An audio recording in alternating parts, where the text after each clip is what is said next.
माननीय वित्त मंत्री निर्मला सीतारमण जी के द्वारा प्रस्तुत किया गया है वह बजट निश्चित रूप से एक ऐतिहासिक बजट है, दूरदर्शी है, समावेशी है और एक तरह से कह सकते हैं कि सर्वस्पर्शी है, सर्वग्राही है। इस नहीं आ रही सर, आवाज बिल्कुल नहीं आ रही पीछे तक। मैं माइक में नहीं आई। माइक में नहीं आ रही सर आवाज। एक ये वाला एक इधर दे दो, लाओ एक दे दो यहाँ पर। नमस्कार।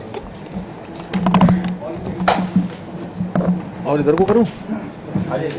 अब आएगी? आ रही? नहीं सर, नहीं आ रही। ऐसे ठीक है, माइक में तो आ रही है। आपके लिए मैं अलग से आ जाऊंगा जी, आप लोग अलग प्रकार के हो। हैं?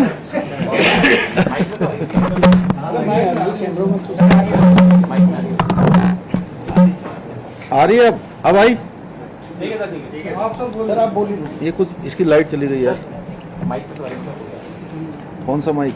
ये सारे माइक सर, मेरा माइक क्लियर है, रिकॉर्ड चल रहा है। थोड़ा सा लाउड बोल दीजिए।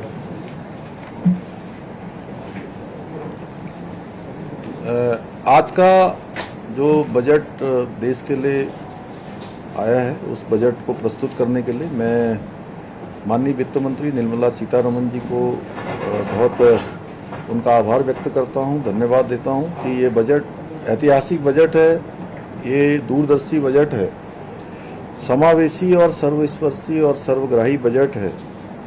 और निश्चित रूप से जो भारत की जनता ने आदरणीय प्रधानमंत्री मोदी जी के नेतृत्व में 5 सालों के लिए पूर्ण बहुमत की सरकार देश के अंदर बनाई है, उस सरकार का ये 5 सालों के अंदर किस प्रकार से काम होने वाला है, किस प्रकार से विकास की योजनाएं चलने वाली हैं, किस प्रकार से भारत हर क्षेत्र में आगे बढ़ने वाला है, ये बजट उसका एक स्वरूप है। और इसके लिए मैं निश्चित रूप से आदरणीय प्रधानमंत्री जी का धन्यवाद करता हूं कि विकसित भारत का जो संकल्प है, वो विकसित भारत का संकल्प सिद्ध करने में ये बजट मददगार साबित होगा। और लोकप्रिय मोदी सरकार का ये लोक कल्याणकारी बजट देश के हर वर्ग को, हर नागरिक को राहत देने वाला बजट है। इस बजट में युवा, गरीब, श्रमिक, महिलाएं, किसान, सभी वर्गों की विशेष रूप से चिंता की गई है, उसका समावेश किया गया है। हर किसी के लिए आगे बढ़ने के लिए उसका नियोजन किया गया है। जनता ने एनडीए सरकार को लगातार तीसरी बार इसलिए देश में सेवा का अवसर दिया, सरकार बनाई, संवेदनशील और सर्वांगीण दृष्टि से काम करने वाली और आम आदमी के जीवन में खुशहाली लाने वाली ये सरकार पिछले 10 वर्षों से लगातार काम करती रही है। और 10 वर्षों में भारत हर दृष्टि से मजबूत हुआ है। लोक कल्याणकारी योजनाएं हों, चाहे वो विदेश नीति हो, चाहे देश के अंदर इंफ्रास्ट्रक्चर हो, हर क्षेत्र में, और चाहे गरीब का उत्थान हो, किसान का उत्थान हो, महिलाओं को आगे बढ़ाने की बात हो, नौजवान युवाओं को स्किल से जोड़ने का क्रम रहा हो, ये क्रम निरंतरता से पिछले 10 सालों में चला है। इस बार का जो ये बजट है, इसकी 9 प्रमुख प्राथमिकताएं हैं, जिनमें सभी सेक्टरों को शामिल कर भारत के समग्र विकास को केंद्र बिंदु में रखा गया है। और इसमें एक ही हेतु है कि भारत 2047 तक दुनिया का विकसित भारत बने, दुनिया का सिरमौर भारत बने, दुनिया को दिशा देने वाला भारत बने, दुनिया को नेतृत्व देने वाला भारत बने। और जो पिछले 10 सालों में तेजी से विकास की यात्रा चली है, वो यात्रा और तेज गति से आगे बढ़े। जो 9 प्रमुख प्राथमिकताएं हैं, उसमें कृषि, रोजगार, social justice, manufacturing and service, urban development, infrastructure, innovation, research and development और नेक्स्ट जनरेशन रिफॉर्म्स पर विशेष रूप से फोकस किया गया है। और इस बजट में चाहे वो प्रधानमंत्री ग्रामीण सड़क योजना हो, उस योजना को भी विस्तार दिया गया है और उसको जो 3 चरणों में ये योजना अभी तक काम कर रही थी उसको चौथे चरण में लाया गया है और इससे निश्चित रूप से हमारे जैसे राज्य उत्तराखंड को विशेष रूप से लाभ होने वाला है। इसके लिए भी मैं आदरणीय प्रधानमंत्री जी का और आदरणीय ग्रामीण विकास मंत्री जी का और निर्मला सीतारमण जी का धन्यवाद करता हूं। और साथ ही इस बजट में जो दैवीय आपदा से होने वाला नुकसान है उसके लिए भी स्पेशल सहायता पैकेज देने की घोषणा की गई है और विशेषकर से उत्तराखंड का उसमें उल्लेख भी किया गया है। इसके लिए मैं आदरणीय वित्त मंत्री जी का विशेष धन्यवाद देता हूं। मैं पुनः आदरणीय प्रधानमंत्री जी का, आदरणीय वित्त मंत्री जी का और केंद्र सरकार को विकसित भारत बनाने के इस विशिष्ट जो संकल्प है इसको देश के समक्ष प्रस्तुत करने के लिए उनका धन्यवाद करता हूं, आभार व्यक्त करता हूं।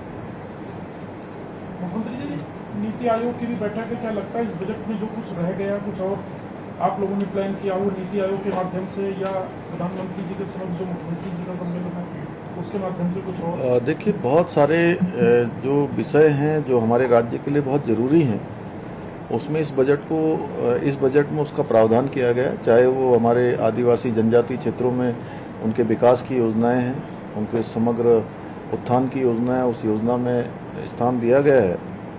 क्योंकि नीति आयोग भारत सरकार का एक विकास को तय करने के लिए, विकास का योजन करने के लिए एक प्रमुख हमारा केंद्र है। तो वहाँ पर हम एक पहले से भी हमने प्रस्ताव दिए हुए हैं और इस बार अभी थोड़ी देर पहले हमने यहाँ बैठक करी है। तो हम और कौन कौन से निवेदन वहाँ पर कर सकते हैं उन निवेदनों पर भी आज हमने चर्चा की है और निश्चित रूप से राज्य को जिससे अधिकाधिक विकास के लिए अन्य क्षेत्रों में जहाँ भी लाभ हो सकता है वो लाभ हम वहाँ पर मिले उसके लिए प्रयास करेंगे। सर, आपदा को लेकर अब क्लियर एक अमाउंट की घोषणा नहीं है, तो इसमें किस तरीके से क्या जो हमें ज़रूरत पड़ेगी उस पर पैसा दिया जाए, क्या कुछ रहेगा?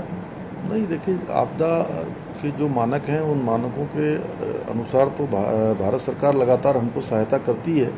लेकिन इस बार बजट भाषण में ही विशेष रूप से जो दैवीय आपदा के समय बादल फटने जैसी घटनाएं हैं उन घटनाओं का उल्लेख किया गया। तो निश्चित रूप से हमको जो है उसका क्षतिपूर्ति में और जो भी हमारा नुकसान होता है उसमें काफ़ी सहायता हो जाएगी।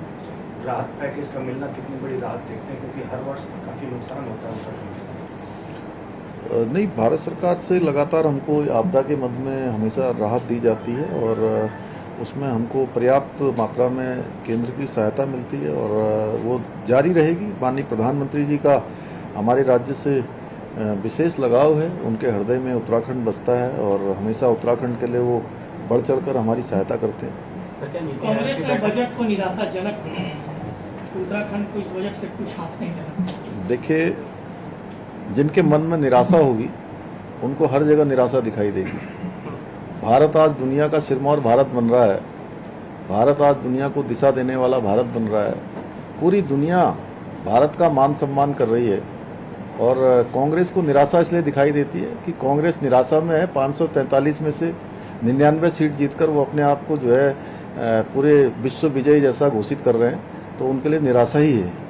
सर, नीति आयोग में जो बैठक होगी उसमें क्या ग्रीन बोनस और क्योंकि हम सबसे ज़्यादा पर्यावरण संरक्षण की बात करते हैं और ऑक्सीजन प्रोवाइड करते हैं, आप इसकी बात करें? नीति आयोग में देखिए, एक तो जो हमारे यहाँ पर जितनी हमारी संख्या है, हमारी जनसंख्या से कई गुना ज़्यादा, लगभग 8 गुना ज़्यादा हमको देश भर से आने वाले, चाहे वो कांवड़ यात्री हों, चाहे चार धाम यात्री हों या अन्य अन्य देव स्थानों पर आने वाले यात्री हों, श्रद्धालु हों, पर्यटक हों, उन सब की एक तरह से व्यवस्था यहाँ हमको सुनिश्चित करनी पड़ती है।